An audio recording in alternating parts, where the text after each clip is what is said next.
अब्बा के घर से, अम्मा के मैके से, बेटा के ससुराल से नहीं। अगर ये ज़हन, ये अकीदा, ये तालीम अगर आपको मिलेगी तो कहीं और से नहीं, ऐसे ऐसे इदारों से मिलेगी, ऐसे मदरसों से मिलेगी जहां काल अल्लाह व काल रसूल की तालीम दी जाती है। बेशक, सुभान अल्लाह, सुभान अल्लाह। अकीदा बचाना है तो मदरसे की जरूरत, बेशक। अकीदा बताना है तो मदरसे की जरूरत, अकीदा बताना है तो मदरसे की जरूरत, ईमान बचाना है तो मदरसे की जरूरत, अमाल को सुधारना है तो मदरसे की जरूरत। मदरसे की जरूरत कहाँ नहीं है, कहाँ नहीं है। और यही वजह है, यही वजह है सबसे ज्यादा रंगुलियां उठती हैं मदरसे के तरफ। ओ भुचकावा भी बोलेगा मदरसा गलत है, ऐंचा भी बोलेगा मदरसा गलत है, तिरपटवा भी बोलेगा मदरसे की क्या जरूरत। मैं आपसे पूछना चाहता हूँ, कौम की बेटियों की इज्जत को बचाने की तालीम जहाँ से दी जाती है उसे मदरसा कहा जाता है। माओ की अजमत का पाठ जहाँ पढ़ाया जाता है उसे मदरसा। क्या बात है।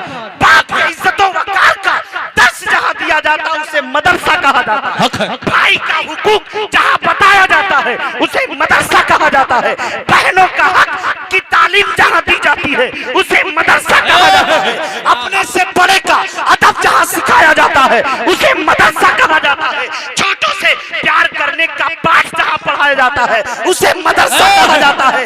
अपने वतन से प्यार करने का जहाँ जज्बा बेदार किया जाता है उसे मदरसा कहा जाता है। नारे तकबीर, नारे रिसालत, उलमाए अहले सुन्नत, अज़मते मदरसा, नारे तकबीर, नारे रिसालत। वाह वाह, लाजवाब, क्या अंदाजा लगा। गौर से सुनिए, इंशाअल्लाह शकील आपको कुछ देकर जाएगा जरूर। आज दारुल मजीदुल उलूम से 2 बच्चे हाफिज़े कुरान बने, 6 बच्चे किरत की तालीम लेकर के दर्स किरत को मुकम्मल किए, 16 बच्चे आलमियत को से फारिग हुए हैं। अब सुने सुने, यही कुरान है जिस पर ऐरे गैरे नत्थु खैरे सब बोलते हैं। जिन्हें बोलने का ढंग नहीं वो भी बोलते हैं, जिन्हें देखने का ढंग नहीं वो भी बोलते हैं, जिन्हें चलने का ढंग नहीं वो भी बोलते हैं, जिन्हें पढ़ने का ढंग नहीं वो भी बोलते हैं, जिन्हें पेशाब करने का तरीका नहीं मालूम वो भी बोलते हैं, जिन्हें पाकी हासिल करने का इल्म नहीं है वो भी बोलते हैं, जिन्हें कुछ समझने की लियाकत नहीं है वो भी बोलते हैं। कुरान कैसी किताब है, मदरसे में क्या होता है, दारुल उलूम में क्या होता है, आज मैं आपको बता रहा हूँ कुरान है क्या, कुरान ने क्या पैगाम दिया, कुरान कैसी तालीम है, कुरान सीखना जरूरी क्यों है, कुरान पढ़ना जरूरी क्यों है, कुरान को समझना जरूरी क्यों है। आओ, ज्यादा दिन की बात नहीं है, कुछ 2-4 साल पहले की बात मैं बता रहा हूँ, ज्यादा नहीं 2-4 साल पहले।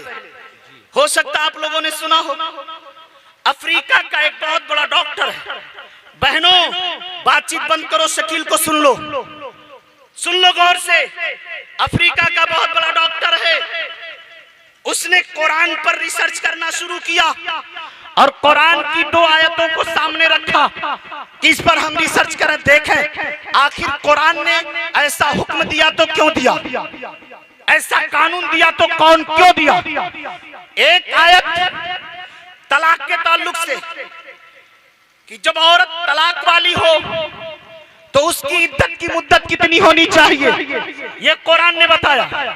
एक औरत जब उसका शौहर मर जाए तो उस औरत की इद्दत की मुद्दत क्या है, कुरान ने बताया। इसी पर अफ्रीका के डॉक्टर ने रिसर्च करना शुरू किया।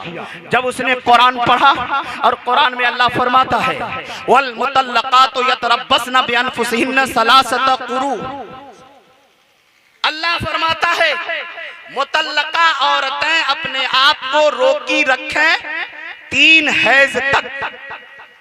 ये मुतल्लका की इद्दत की मुद्दत है। अब उसमें अइम्मा का इख्तलाफ अपनी जगह है। इमाम शाफई कुरू से मुराद तोहर लेते हैं, इमाम आजम कुरू से मुराद हैज लेते हैं। अपनी अपनी दलील है। उसूल शासी में तो बड़े अच्छे तरीके से इसको समझाया भी गया, क्योंकि मैं खुद पढ़ाता हूं, मैं अच्छे तरीके से समझता हूं। अब देखें, जब कुरान की आयत अफ्रीका का डॉक्टर पढ़ता है कि आखिर इस्लाम ने जिस औरत को तलाक दी गई, जो औरत मुतल्लका हुई और खिलवते सहीहा पाया गया, तो उसके लिए 3 हैज उसकी इद्दत की मुद्दत है। खिलवते सहीहा पाया गया तब, वरना नहीं। अब देखें, और कुरान पाक के गालिबन 234 या 35 आयत है सूरह बकरा की। अल्लाह ताला इरशाद फरमाता है, वल्लदीना यतवफ़ौना मिनकुम वयज़रूना अज़वाजा फयतरब्बसना बिअनफुसिहिन्ना अर्बाअतिन व अशरिन व अशरा। अल्लाह फरमाता है, जब तुम में से कोई मरे, जब तुम में से कोई इंतकाल करे और बीवी छोड़ जाए, तो वो बीवी अपने आप को रोके रखे 4 महीना 10 दिन तक। एक बेवा की इद्दत की मुद्दत 4 महीना 10 दिन, मुतल्लका की इद्दत की मुद्दत 3 हैज, यानी 3 बार औरत को पीरियड आ जाए, उसके बाद वो कहीं निकाह का पैगाम ले सकती है या दे सकती है। जब तक 3 हैज नहीं आया, तब तक वो इद्दत की मुद्दत में है, वो मुतल्लका इद्दत को गुजारेगी, वो तलाक वाली इद्दत गुजारेगी। अब वो डॉक्टर यही तो कानून लेकर रिसर्च करना शुरू किया, बड़ा मजा आएगा, सुनिएगा। अब वो अफ्रीका का सबसे बड़ा डॉक्टर रिसर्च कर रहा है, आखिर कुरान ने ऐसा कानून क्यों दिया। औरत एक ही है, अगर शौहर मर जाए तो उसकी इद्दत की मुद्दत 4 महीना 10 दिन। औरत एक ही है, अगर तलाक वाली हो रही है तो उसकी इद्दत की मुद्दत 3 हैज है। ऐसा क्यों है? तो उस डॉक्टर ने रिसर्च करना शुरू किया, बैठ के अपने लेबोरेटरी में रिसर्च पे रिसर्च कर रहा है, तहकीक पे तहकीक कर रहा है। तहकीक करते करते जब अपनी तहकीक में आगे बढ़ा है, जब रिसर्च में आगे बढ़ा है, अपने मकसद के करीब पहुंचा है, और जब मकसद को जान लिया है तो उसने रिसर्च करना शुरू किया, मुकम्मल रिसर्च कर लिया, और दोनों कानून का रिसर्च करके आता है, बबांगे दोहल ऐलान करता है, ऐ लोगों गवाह हो जाओ, मैं अब तक ईसाई था, मैं अब तक ईसाई था, मैं अब तक ईसाइयत पर था, अब तक मेरा दीन ईसा अलैहिस्सलाम का दिन था, अब तक मैं ईसा को मानता था, अब तक मैं ईसा की माँ को मानता था, अब तक मैं 3 खुदा को मानता था। लेकिन जब कुरान की आयत पर रिसर्च किया हूँ, जब कुरान की आयत को मैंने पढ़ा है और उस पर जब रिसर्च किया है, कुरान के अहकाम पर जब रिसर्च किया, तो मेरे दिल ने गवाही दे दिया कि मैं जिस मजहब को मान रहा हूँ ये सच्चा मजहब नहीं है, बल्कि सच्चा मजहब मजहब इस्लाम है। क्या बात, लाजवाब, वाह। सच्चा मजहब मजहब इस्लाम है, सच्चा खुदा खुदा है, सच्चे रसूल मुस्तफा है। ईसा अलैहिस्सलाम भी अल्लाह के रसूल हैं, लेकिन उनकी तालीमात में लोगों ने रद्दो बदल कर दिया है। सच्चा दीन मजहब इस्लाम है, सच्चे रसूल मोहम्मद अरबी है, सच्ची किताब कुरान पाक है। और बबांगे दोहल लोगों के सामने कहा, ओ लोगों, मैं अपना धर्म छोड़ करके मजहब इस्लाम कबूल कर रहा हूं। सुभान अल्लाह, सुभान अल्लाह। लोगों ने पूछना शुरू किया, एक डॉक्टर, तेरी उम्र खत्म होने वाली है, अब तक तूने इस्लाम कबूल नहीं किया, अब इस्लाम क्यों कबूल कर रहा है? अब इस्लाम के दामन में क्यों जा रहा है? अब मोहम्मद अरबी का कलमा क्यों पढ़ रहा है? आखिर अपने मजहब को क्यों छोड़ रहा है? उसने कहा, मैंने कुरान को रिसर्च में लाया ताकि कुरान पर उंगली उठाऊं, ताकि कुरान के खिलाफ कुछ लिखूं, कुरान के खिलाफ कुछ बोलूं। लेकिन जब मैंने रिसर्च किया है तो पता चला मेरा ख्याल गलत था, मेरी ज़हनियत गलत थी, मेरा सोचना गलत था। कुरान तो सच्ची किताब है, इसके अहकाम सच है। लोगों ने पूछा, बता तो सही, आखिर तूने रिसर्च में पाया क्या है? कहा, अल्लाह की कसम, मैंने बहुत कुछ पाया है। कहा, क्या पाया? कहा, मैंने ये पाया है, जब मैंने कुरान की आयत पर कि 3 हैज, एक मुतल्लका की इद्दत क्यों है 4 महीना 10 दिन, एक बेवा की इद्दत क्यों है, जब मैंने रिसर्च किया तो पता चला जब कोई औरत तलाक वाली होती है तो मर्द का डीएनए उस औरत के बदन में 3 हैज तक रहता है। वाह, सुभान अल्लाह, क्या बात है। 3 हैज तक रहता है, और जैसे 3 हैज मुकम्मल होते हैं, औरत अपने उस तलाक देने वाले शौहर के डीएनए से मुकम्मल पाको साफ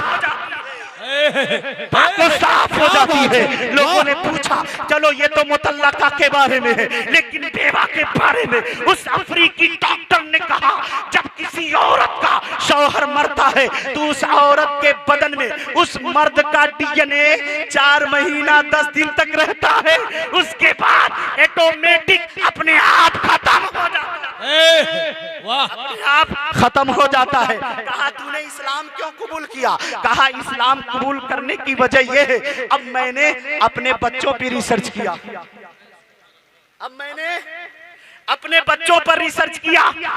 मेरे 3 बच्चे थे, अब तीनों बच्चों पे जब रिसर्च करना शुरू किया तो पता चला एक बच्चा मेरे डीएनए से है और 2 बच्चे दूसरों के, 2 बच्चे दूसरों के डीएनए से। कहा मैंने बीवी से पूछा, सच सच बता, क्योंकि मैं रिसर्च में तेरी गलती पा रहा हूँ, सच सच बता बेटा मेरा एक है या तीनों मेरे बेटे हैं? उसकी बीवी ने कहा तेरा रिसर्च सच्चा है, एक बेटा तेरे नुत्फे से है, 2 बच्चे दूसरे। नारे तकबीर, नारे रिसालत, नारे हैदरी, उलमाए अहले सुन्नत, अज़मते कुरान, अज़मते इस्लाम, पैगामे कुरान। वाह लाजवाब लाजवाब। डॉक्टर ने कहा, उस डॉक्टर ने कहा मैं तो चला था इस्लाम पे उंगली उठाने के लिए, लेकिन इस्लाम ने मेरे दिल की दुनिया बदल दी, मैंने अपनी बीवी को छोड़ दिया। कहा जो तेरे 2 बच्चे हैं उनको लेकर चला जा, एक बच्चा मेरा है, मैं खुद मुसलमान बन गया, अपने बच्चों को कुरान की वजह से मुसलमान बनाऊंगा और रहती दुनिया तक यही पैगाम दूंगा कि सबसे बेहतर मजहब मजहब इस्लाम है, सबसे बेहतर कुरान कुरान पाक है, सबसे बेहतर रसूल मोहम्मद अरबी है, सबसे बेहतर खुदा रब्बे कायनात। सुभान अल्लाह सुभान अल्लाह, क्या पैगाम है, लाजवाब। उस कुरान को 2 बच्चों ने अपने सीने में महफूज कर लिया, उसी कुरान का तर्जमा पढ़कर, उसी कुरान के ज़िम्न में अहादीस रसूल को पढ़कर, फिक़ह और उसूल फिक़ह पढ़कर, हदीस उसूल हदीस पढ़कर आज आलिमत की दस्तार लेने के लिए तैयार है। उसी कुरान के पढ़ने के सही ढंग को, कहाँ वसले कुल, कहाँ फसले कुल, कहाँ फसले अव्वल वसले सानी, कहाँ वसले अव्वल फसले सानी है, कहाँ इदगाम है, कहाँ इजहार है, कहाँ इकलाब है, कहाँ इदगाम बेगुन्ना, कहाँ इदगाम बागुन्ना, क्या क्या है ये दरसे क़िरात की किताब है। पढ़ करके कुरान को अच्छे तरीके से पढ़ने का तरीका सीख लिया। किसकी देन है? मदरसे की देन है। लेकिन अफसोस इस बात का है, अल्लामा कारी शमीम साहब, अफसोस इस बात का है जो कुरान पूरी दुनिया के लिए रहबरो रहनुमा है, जो कुरान पूरी दुनिया के लिए मुक्तदा है, जो कुरान पूरी दुनिया के लिए पेशवा है, आज हम मुसलमानों ने उस कुरान को सिर्फ समझ लिया ये 30 में पढ़ने वाली किताब है, ये 40वें में पढ़ने वाली किताब है, ये बरसी में पढ़ने वाली किताब है। मकान नया बन गया तो कुरान पढ़ लो, दुकान खुल गई तो कुरान पढ़ लो, कोई मर गया तो कुरान पढ़ लो, किसी की बरसी है तो कुरान पढ़ लो, किसी का मकान बना कुरान पढ़ लो, किसी को खुशी मिल गई कुरान पढ़ लो। मैं पूछना चाहता हूँ ए कौम के गय्यूर मुसलमानों, ए माँ बहन बेटियों, आखिर हमें हो क्या गया है जो कुरान महद से लेकर लहद तक हमारी रहबरी कर रहा है, जो कुरान पैदाइश से लेकर मौत तक, मौत के बाद भी हमारी रहबरी कर रहा है। आज उस कुरान को हम पढ़ना नहीं चाहते हैं, उन कुरान को घरों में सजा कर रख दिए हैं, उन घरों पे गिलाफ डाल कर रख दिए हैं। आखिर हमारी जहनियत को हो क्या गया है, हमारे ईमान को हो क्या गया, हमारे अकीदत को हो क्या गया है, आखिर हमारी चाहत को किस कीड़े मकोड़े ने खा लिया है, आखिर हमें हो क्या गया। हम कुरान पढ़ते क्यों नहीं, हम कुरान समझते क्यों नहीं, हम कुरान की बोली बोलते क्यों नहीं, हम कुरान की गुफ्तार अपनाते क्यों नहीं, हम कुरान का इखलाक अपनाते क्यों नहीं, हम कुरान का किरदार अपनाते क्यों नहीं, हम कुरान के असरार और रुमूज को समझने की कोशिश क्यों नहीं करते। अजी यही कुरान है। कुछ नौजवानों ने कहा मौलाना शकील अख्तर, जब देखो तब आप कुरान कुरान बोलते रहते हो, जब देखो तब कुरान कुरान कहते रहते हो। इस कुरान में है क्या? आज साइंस का जमाना है, साइंस पढ़ो, आगे निकलो, साइंस पढ़ो, आगे बढ़ो। हमने कहा ए मेरे बेटे, ए कौम के नैनहालो, साइंस पढ़ने से कुरान नहीं रोकता, डॉक्टर बनने से कुरान नहीं रोकता, इंजीनियर बनने से कुरान नहीं रोकता, IAS बनने से कुरान नहीं रोकता, TCS बनने से कुरान नहीं रोकता, LLB करने से कुरान नहीं रोकता, क्योंकि ये जितनी तालीमात है सबका इखराज कुरान से ही तो हो रहा है। ये जितनी तालीमात है सबका सुदूर कुरान ही से तो हो रहा है। ये जितने भी दुनिया में आला जात है सबका मखजन कुरान ही तो है। ये जितनी भी हरबे हैं, जितनी भी चीजें हैं, सबका मखरजो मंबा कुरान मुकद्दस ही है। आज कुरान ने जो फैसला किया, क्या हमने माना? दिखाओ कुरान में कोई मुसलमान, दिखाओ कि कुरान ने कहा हो, कुरान ने कहा हो। अल्लामा शमीम साहब खान साहब हैं, अल्लामा आलमगीर साहब अंसारी साहब हैं, मौलाना शमसुद्दोहा साहब देवान साहब हैं, शोएब रजा साहब जुलाहा साहब हैं। दिखाओ पूरे कुरान में, चैलेंज है, दिखाओ कुरान में। शर्म नहीं आती मुसलमानों को? बात आती है कभी जो लहवा है पठनमा है सेखवा है मंसूरिया है देवनवा है। शर्म नहीं आती? दिखाओ कुरान में कहां पर बिरादरी की बात कुरान ने की है। और खास करके हिंदुस्तान का मुसलमान, जिनके पुरखों ने औलियाए किराम की अताओं से इस्लाम कबूल किया, ये बिरादरी में बट रहे हैं। अरे कितने जाहिलों को हमने देखा, ए मौलाना साहब, अरे हम अंसारी हैं तो क्या मंसूरी के यहाँ शादी हो जाए का? हम पठान हैं तो क्या क्यों जोहला के यहाँ निकाह हो जाए का? अरे मुसलमान, ये शर्मो हया मुसलमान नहीं है। यानी जोलहा अंसारी को मुसलमान न समझे, अंसारी मंसूरी को मुसलमान न समझे, खान शेख को मुसलमान न समझे, शेख खान को मुसलमान न समझे, एक बिरादरी दूसरे बिरादरी को मुसलमान न समझे। निकाह के लिए बिरादरी की जरूरत नहीं, निकाह के लिए ईमान जरूरी है। निकाह के लिए रसूलुल्लाह का गुलाम होना जरूरी है। ईमान होने के लिए सुन्नी सहीहुल अकीदा होना जरूरी है। वाह क्या बात है, सुभान अल्लाह, वाह क्या बात है। क्या आप सुनते नहीं हो? बटोगे तो वही हाल हो रहा है। बिरादरी बिरादरी में मर रहा मुसलमान। यार होना तो ये चाहिए, शादियों को आसान करो। आज कितनी बेटियां बेहया हो गई, कितनी बेटियां बेपर्दा हो गई, कितनी बेटियां घर छोड़कर भाग गई। क्यों? कसूरवार कौन? ये उलमा है, कसूरवार ये उलमा है। अवाम कहेगी मौलाना अच्छा नहीं है, अवाम कहेगी इमाम अच्छा नहीं है, खुद की बेटी पर्दे में नहीं है, मौलाना अच्छा नहीं है, खुद की बेटी नमाज नहीं पढ़ती, मौलाना अच्छा नहीं है, खुद का बेटा शराब पीता है, मौलाना अच्छा नहीं है, खुद का बेटा जुआ खेलता है, इमाम अच्छा नहीं है। हमने क्या कर दिया? अपनी जहनियत को क्यों आग लगा दी है? हमने कभी सोचा?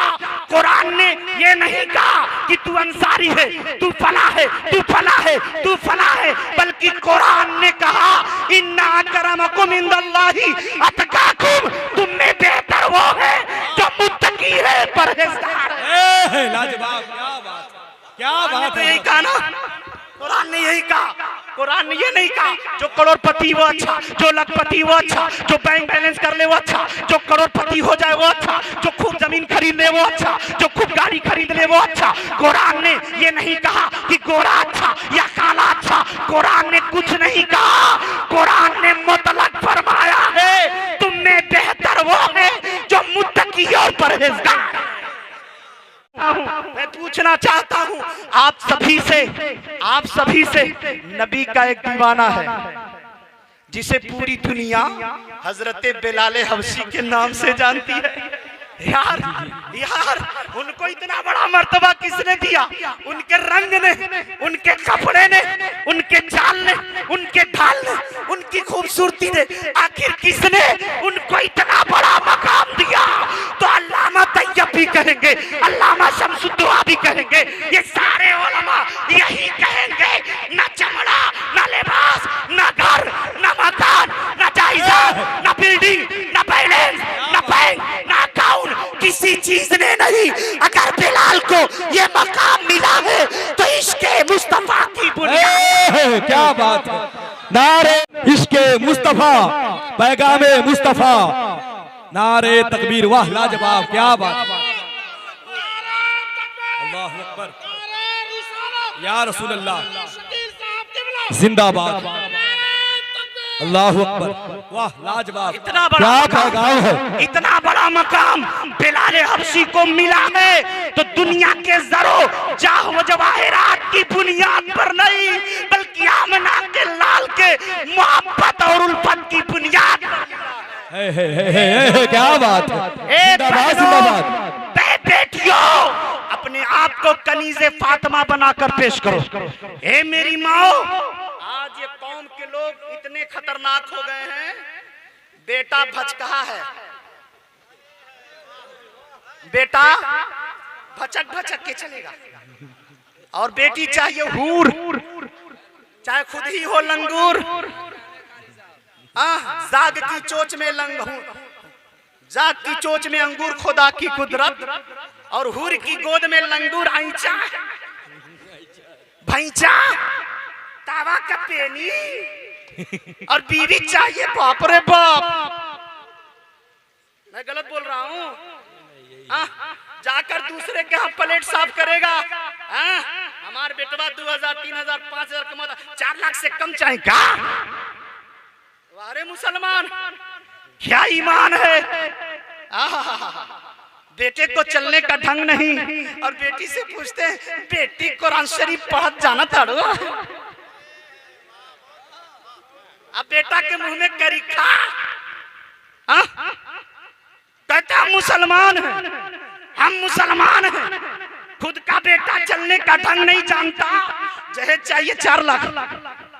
आज के मुसलमान कुछ इतने रजील हो चुके हैं जो चाहते हैं इतना पैसा मिल जाए लड़की की तरफ से, अपने जेब का 1 रुपया न खर्च करना पड़े। लेकिन यहीं पे सबको वरासत का मसला भी पढ़ना चाहिए। वरासत का, अगर वरासत पे अमल हो जाए तो किसी बेटी को जहेज नहीं देना पड़ेगा, किसी बेटी को जहेज नहीं देना पड़ेगा, क्योंकि कुरान ने कहा है वलिद्दकरे मिस्लु हज़्ज़िल उन्सियैन। कुरान ने कहा है नारे तकबीर, नारे तकबीर, नारे रिसालत, नारे रिसालत। अल्लामा मोइनुद्दीन साहब किबला, अल्लामा मोइनुद्दीन साहब किबला, नारे तकबीर, नारे रिसालत।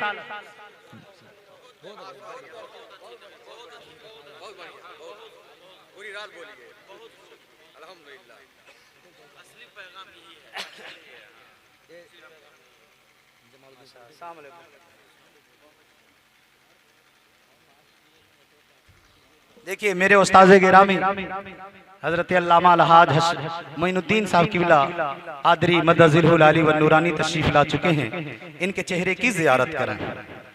अब देखें वरासत का मसला, जहां कुरान ने फैसला किया एक बेटा है एक बेटी है तो 2/1 के हिस्सेदार लड़की भी होगी, 3 हिस्सा किया जाएगा, 1 हिस्सा लड़की का है, 2 हिस्सा लड़के का है। ये मसला भी तो जानना चाहिए।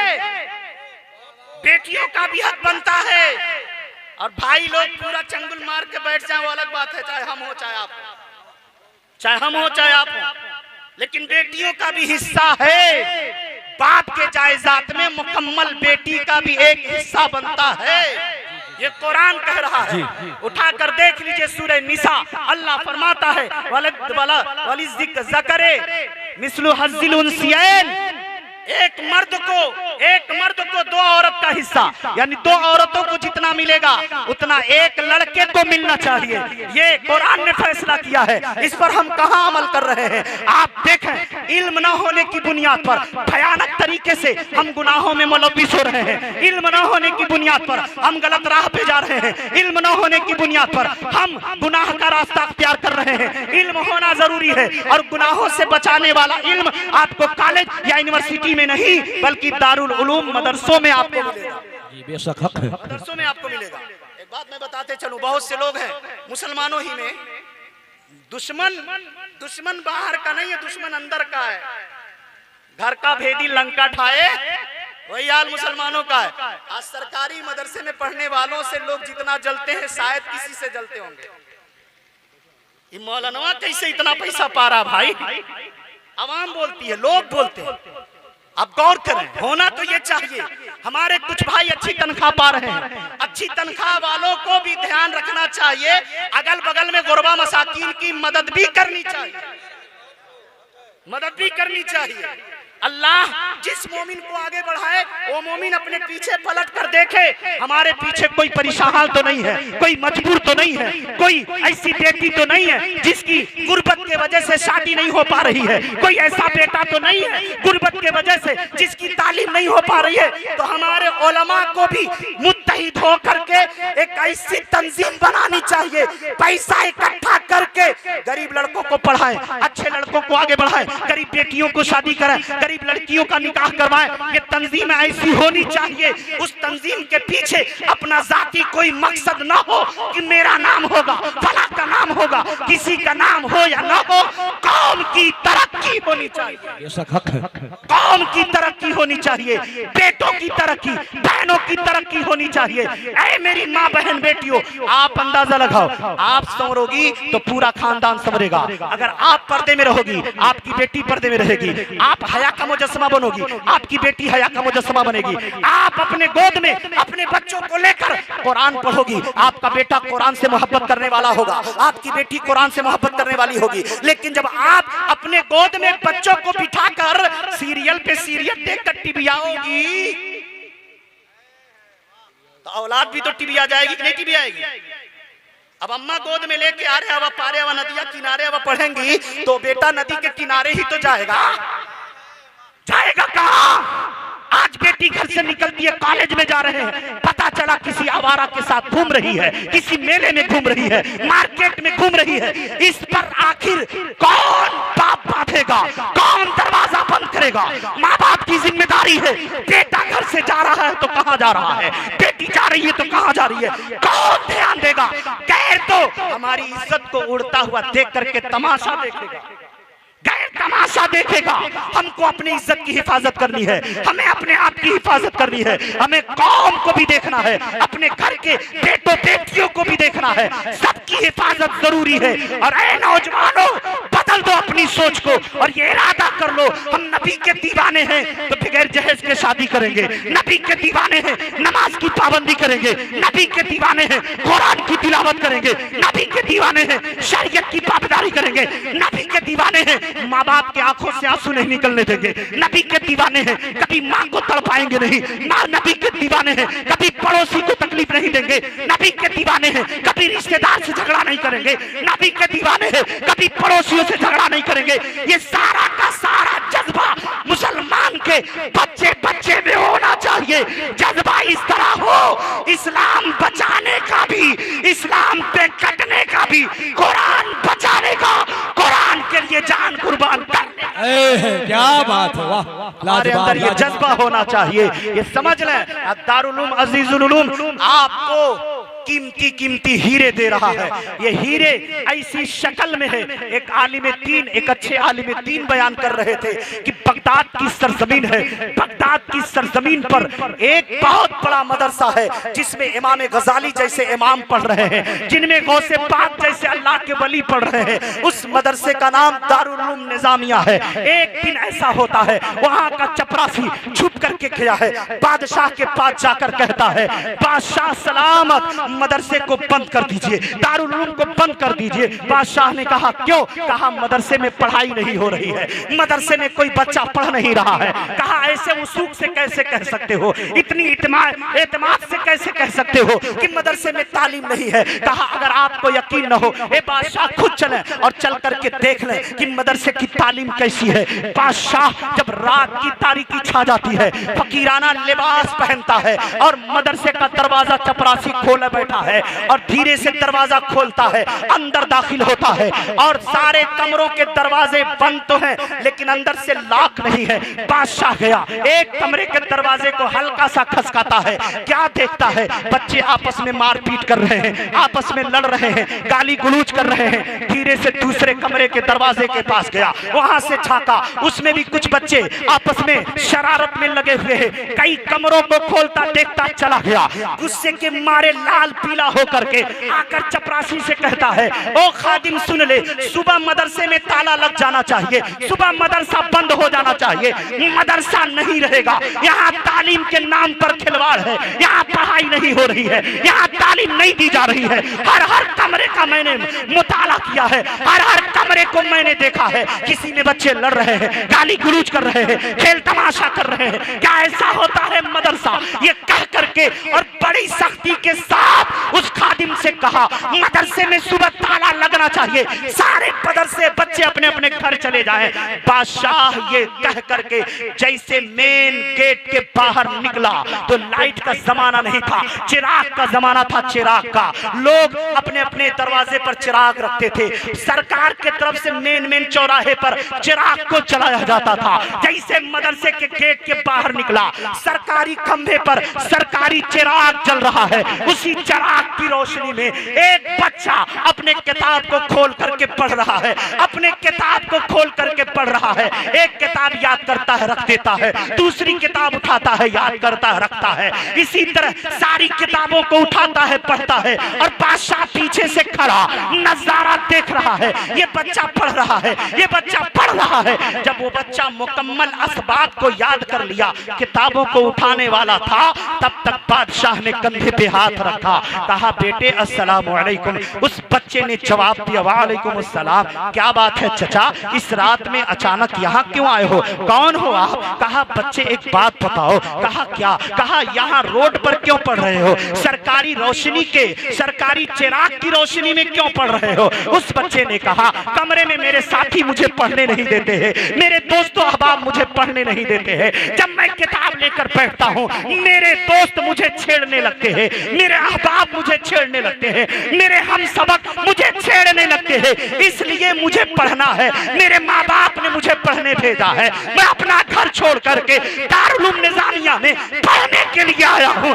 इसलिए मैं खेलता नहीं, मैं दोस्तों अहबाब के साथ झगड़े लड़ाई नहीं करता, मैं पढ़ने के लिए आया हूँ। वहाँ मौका नहीं मिलता है, इसलिए रात के सन्नाटे में इस रोशनी में आकर के पढ़ता हूँ, इस चिराग की रोशनी में पढ़ता हूँ। उस बादशाह ने कहा ए बच्चे इसलिए तुम यहाँ पढ़ रहे हो? कहा जी इसलिए पढ़ रहा हूँ। कहा ए बच्चे अपना नाम तो बता दे, तेरा नाम क्या है? उस बच्चे ने कहा आप कौन है ये तो बता दे। कहा मुझे मत पूछ मैं कौन हूँ, बस अपना नाम बता दे। कहा नहीं अपना नाम तो बताए। कहा सुन वक्त का बादशाह मैं हूँ। इतना सुनना था, वो लड़का अदब के मारे खड़ा हो गया। कहा बादशाह वक्त इस लिबास में? कहा हाँ मदरसे की जासूसी करने आया था, मदरसे को चेक करने आया था, देखने आया था कि जो मुझे खबर मिली है वो सच है या गलत है। ए बच्चे बता, अब तू अपना नाम तो बता।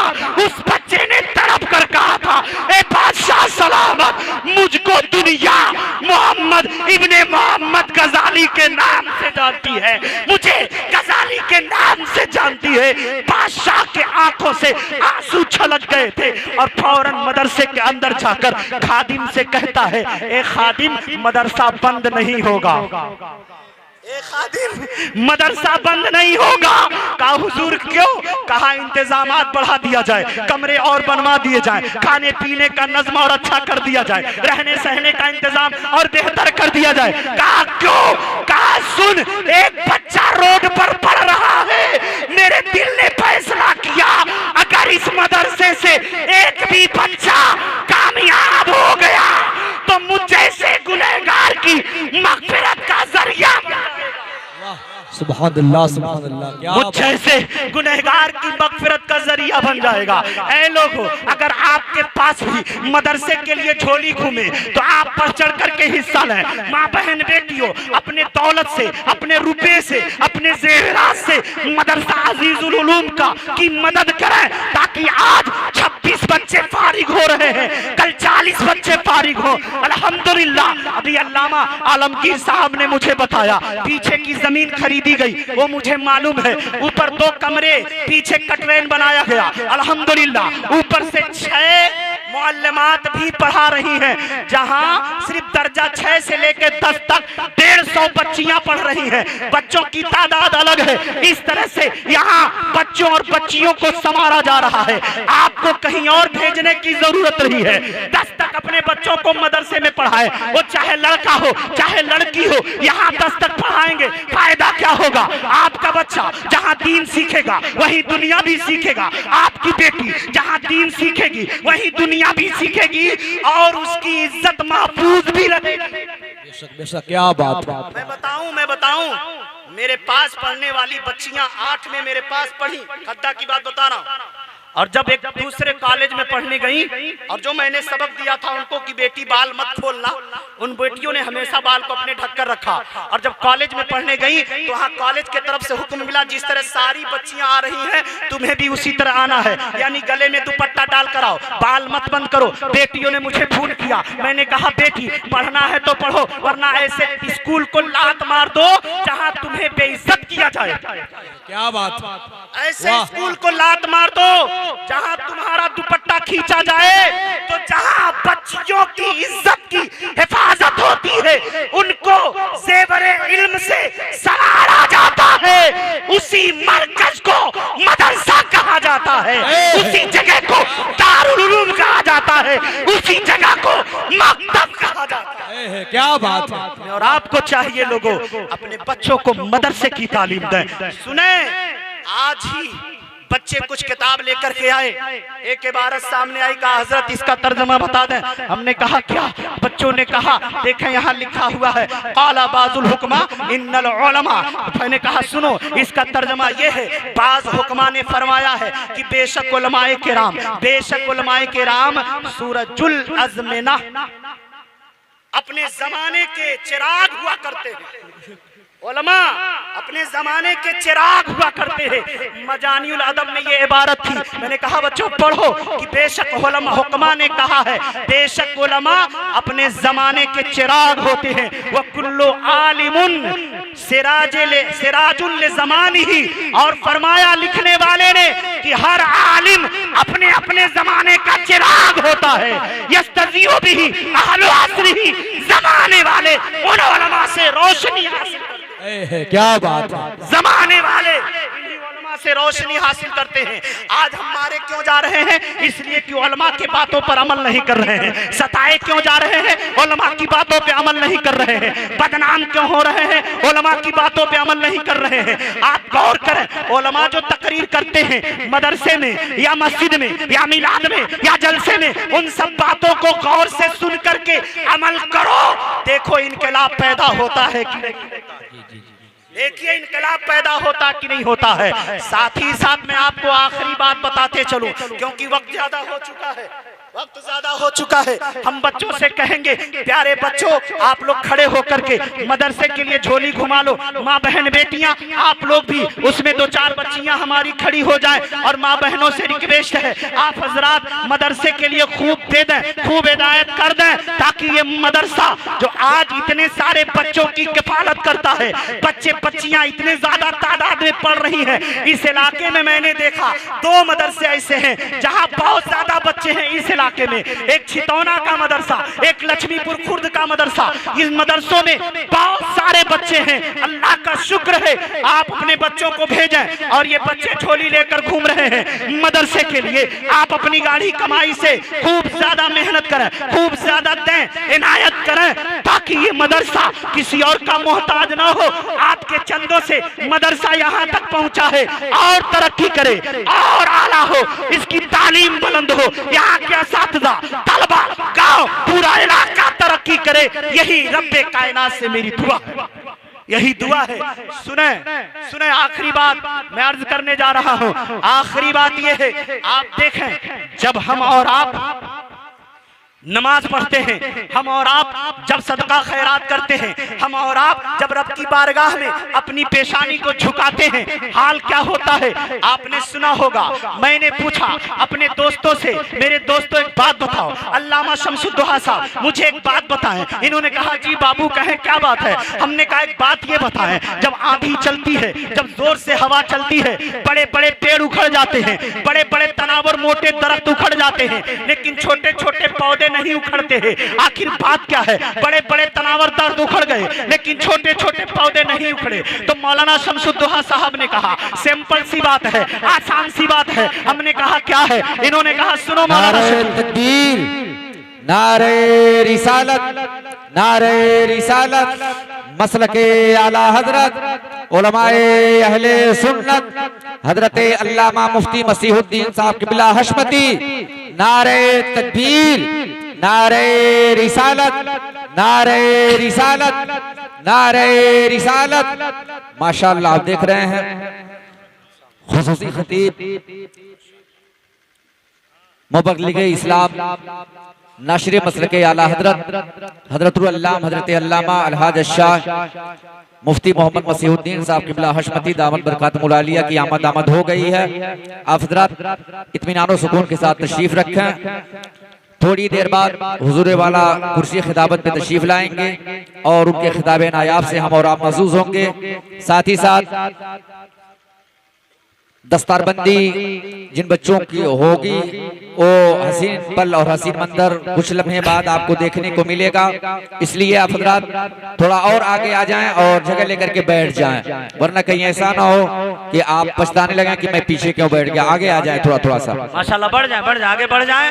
और देखें मदरसे के लिए बच्चे झोली घुमा रहे हैं, आप कोशिश करें ये मदरसा आपको क्या दे रहा है। अभी देखिए आप हजरात, शेरे रजा जो गरजदार आवाज में हशमती कछार का शेर आपके तैयार में आपके इलाके में आया हुआ है। इंशाअल्लाह तकरीर सुनिएगा, मस्त हो जाएंगे।